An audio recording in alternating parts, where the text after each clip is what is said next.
নির্বাচনের পরে যে রাজনৈতিক দল ক্ষমতায় আসবে তারা যদি এই ব্যাপারে কোনো সুষ্ঠু পদক্ষেপ না নেয়, আমরা শুধু বলি ব্যাপারটা এমন না, আমরা তাদের জীবনকে জাহান্নাম বানাই দিব বলছি, তাদের জীবনকে জাহান্নাম বানাই দেবো। মূলত আজকের আক্রমণটা হয়েছেই হচ্ছে নির্বাচনকে বানচাল করে দেওয়ার জন্য।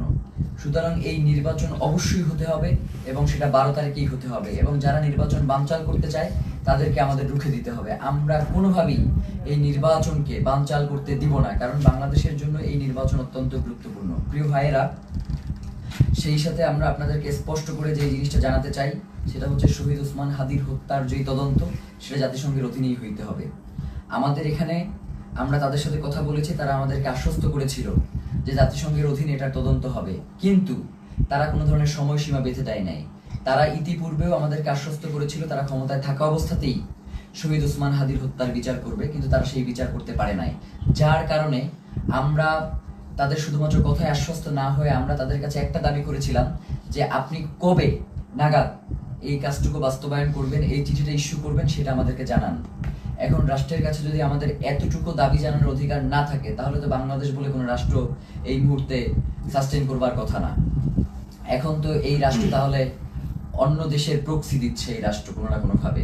তো প্রিয় ভাইয়েরা, আপনাদেরকে স্পষ্ট করে বলি, শহীদ ওসমান হাদির হত্যার তদন্ত জাতিসংঘের অধীনেই হইতে হবে এবং 8 তারিখে অবশ্যই এই অন্তর্বর্তীকালীন সরকারকে জাতিসংঘের কাছে চিঠি প্রেরণ করতে হবে। প্রিয় ভাইরা, এক্ষেত্রে আমাদের কিছু দাবি রয়েছে। চিঠি শুধু প্রেরণ করলেই হবে না, চিঠির ভিতরে নিম্নলিখিত আমরা যে বিষয়গুলো বলবার চেষ্টা করছি সেগুলো অন্তর্ভুক্ত থাকতে হবে। প্রথমত, সরকারকে UNOSCHR কে অনুরোধ করতে হবে যেন তারা শহীদ শরীফ ওসমান হাদি হত্যাকাণ্ডে একটি স্বাধীন ও নিরপেক্ষ ইন্ডিপেন্ডেন্ট ফ্যাক্ট ফাইন্ডিং ইনভেস্টিগেশন পরিচালনা করে। এই তদন্তের স্পষ্ট কার্যপরিধি থাকবে যাতে ঘটনার সত্যতা নির্ধারণ, দায়ী ব্যক্তি ও তাদের সহায়ক নেটওয়ার্ক শনাক্তকরণ এবং জবাবদিহিতা নিশ্চিত করে করণীয় সুপারিশ অন্তর্ভুক্ত থাকবে। সরকারকে অনুরোধ করতে হবে যেন তদন্তে শুধু সরাসরি হামলাকারীদের নয়, বরং আড়ালে থাকা পরিকল্পনা, ষড়যন্ত্র, জড়িত থাকা বা সহযোগিতা, সহায়তা প্রদান কিংবা আশ্রয় প্রশ্রয় ও চিহ্নিত করা হয়, যা হত্যাকাণ্ড ও পরবর্তী পালিয়ে যাওয়াকে সম্ভব করেছে। মূল কথা হচ্ছে, খুন যারা করেছে, খুনের পেছনে যারা পরিকল্পনা করেছে, এখন পর্যন্ত খুনিদেরকে যারা আশ্রয় প্রশ্রয় দিয়ে রাখছে, তাদেরকেও এই তদন্তের মাধ্যমে উদ্ঘাটন করে নিয়ে আসতে হবে। সরকারকে পূর্ণ সহযোগিতার নিশ্চয়তা দিতে হবে। এতে প্রাসঙ্গিক প্রমাণ ও স্থানসমূহে প্রবেশাধিকার অন্তর্ভুক্ত থাকবে। একই সঙ্গে রাষ্ট্রীয় বা অরাষ্ট্রীয় কোনো পক্ষের হস্তক্ষেপ না হওয়ার নিশ্চয়তা প্রদান করতে হবে। কিছু অভিযুক্ত সন্দেহভাজন বিদেশে পালিয়ে থাকতে পারে এমন প্রতিবেদনের প্রেক্ষিতে সরকারকে OSCHR এর সহায়তা চাইতে হবে, যাতে স্ট্রাকচারড ক্রস বর্ডার কোঅপারেশন নিশ্চিত হয়। এর মধ্যে লিগ্যাল অ্যাসিস্ট্যান্স ও ইনফরমেশন শেয়ারিং অন্তর্ভুক্ত থাকবে, যাতে দায়ীরা জবাবদিহিতা এড়িয়ে যেতে না পারে।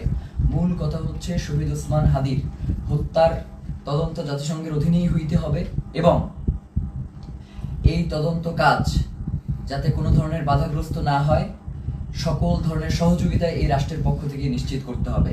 এর বাইরে আমাদের কাছে কোনো সেকেন্ড অপশন নাই। আজকে আমাদেরকে গুলি করেছেন, কালকে প্রয়োজনে আমাদেরকে মেরে ফেলেন, কিন্তু শহীদ ওসমান হাদির হত্যার বিচার এই বাংলার জমিনে হইতেই হবে। এর বাইরে কোনো সরকারের সেকেন্ড কোনো অপশন নেওয়ার কোনো সুযোগ নাই। প্রিয় ভাইয়েরা, আপনাদেরকে বলি, এই যে আজকে আমাদের উপরে যে ন্যাক্কারজনক হামলা হয়েছে, এই ন্যাক্কারজনক হামলার পিছনে কারা রয়েছে, কারা আমাদের উপরে অতি উৎসাহী হয়ে আক্রমণ করেছে এবং আমাদের ভাই বোনদেরকে, মানে একটা মানুষকে আসলে কতটা বাড়ি দেয়া যায় লাঠি দিয়ে, আমরা এটা প্রশাসনের কাছে জানতে চাই। একজন মানুষকে আমি ভিডিওতে দেখেছি 30 থেকে 32টা বাড়ি দিয়েছে। যতক্ষণ পর্যন্ত সে ওইখান থেকে নিরাপদ দূরত্বে না যাইতে পারছে, ততক্ষণ পর্যন্ত একজনের পরে আরেকজন তাকে আঘাত করতেই ছিল। ব্যাপার যেটা ঘটতেছে সেটা হচ্ছে, আমাদের কাছে মনে হচ্ছে যে এই প্রশাসন এখন আর অন্তর্বর্তীকালীন সরকারের কথায় চলে না। এই প্রশাসনকে কেউ নিয়ন্ত্রণ করছে। সেই নিয়ন্ত্রক কারা সেটা বাংলাদেশের জনগণের কাছে সরকারকে জানাতে হবে, নয়তো এই সরকারের অবশ্যই দায় থেকে যাবে যে কারা জুলাই জনতার উপরে এই আক্রমণটা করলো। তারা শহীদ ওসমান হাদিকে হত্যা করতে পারে নাই। শহীদ ওসমান হাদির হত্যার বিচারের দাবি যদিও জানানো না যায়, তাহলে তো এই রাষ্ট্র সামনে ফাংশন করবে না। এবং আমরা ইতিমধ্যেই দেখতে পেয়েছি যে রাজনৈতিক দলগুলো থেকে এই আক্রমণের ঘটনার ব্যাপারে প্রচন্ড উল্লাস প্রকাশ করা হচ্ছে। আপনারা দেখেছেন, আমরা আপনাদেরকে স্পষ্ট করে জানাই, এই 12 তারিখ ভোটের মধ্য দিয়ে তাদেরকে আপনাদের একটা স্পষ্ট বার্তা জানান দেওয়ার সুযোগ রয়েছে।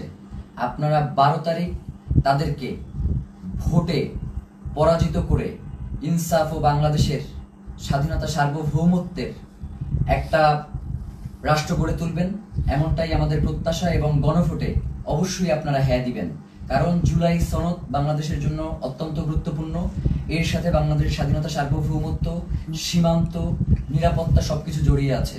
যার কারণে জুলাই গণভোটে আপনাদেরকে অবশ্যই হ্যাঁ দিতে হবে। এবং যারা সৎ এবং যোগ্য, তারা যে দলেরই হোক না কেন, তাদেরকে ভোট দিয়ে আপনাদেরকে ইনসাফের বাংলাদেশ প্রতিষ্ঠার জন্য ক্ষমতায় নিয়ে আসতে হবে। এবং সাধারণ জনগণকে আপনারা আহ্বান জানাই যে আপনারা 8 তারিখ পর্যন্ত একটু ধৈর্য ধারণ করুন, যেহেতু সরকারের পক্ষ থেকে স্পষ্ট বিবৃতি দেওয়া হয়েছে যে 8 তারিখে তারা জাতিসংঘের কাছে এই চিঠি ইস্যু করবে, প্রেরণ করবে। তো এবং তার আগে অবশ্যই এই চিঠি প্রেরণের আগে এই চিঠিতে তারা কি লিখেছে সেটা আমাদেরকে দেখাতে হবে। এটা না দেখিয়ে কোনো ধরনের ছল চাতুরি মার্কার চিঠি কোনো প্রেরণ করা যাবে না, এবং এটা অবশ্যই আমাদেরকে নিশ্চিত করতে হবে। প্রিয় ভাইরা, বাংলাদেশের স্বাধীনতা সার্বভৌমত্ব এবং ইনসাফের লড়াইয়ের জন্য শহীদ ওসমান হাদি শাহাদাত বরণ করেছেন। আমাদেরকেও যদি শাহাদাত বরণ করতে হয়, আপনারা ইনসাফের এই লড়াইকে কোনোভাবেই থামিয়ে দেবেন না। ইনসাফের এই লড়াই আমাদেরকে অবশ্যই চালিয়ে নিয়ে যেতে হবে যতদিন পর্যন্ত বাংলাদেশে আমরা বাংলাদেশের আজাদিকে টিকিয়ে রাখতে আমরা চাই। আমার আশেপাশের 2 জন প্রচন্ডভাবে আক্রান্ত হয়েছে, আমি নিজে আক্রান্ত হয়েছি। আমার এবং আমাকে এবং প্রত্যেকের মাথা টার্গেট করে, এই যে আমার পাশে সালাউদ্দিন আম্মার বসে আছে, ওকে মাথা লক্ষ্য করে গ্রেনেড নিক্ষেপ করা হয়েছে, কিন্তু আল্লাহকে বাঁচিয়ে দিয়েছে যে সেটা জায়গা মতো ওরা নিক্ষেপ করতে সক্ষম হয়নি। ওর মুখে সেলাই দিতে হয়েছে, ওর হাতে ব্যান্ডিজ, জুমার গালের প্রত্যেকটা জায়গা আছড়ানো, মাথায় বাড়ি দিচ্ছে, শান্তাকে গলা টিপে ধরেছে।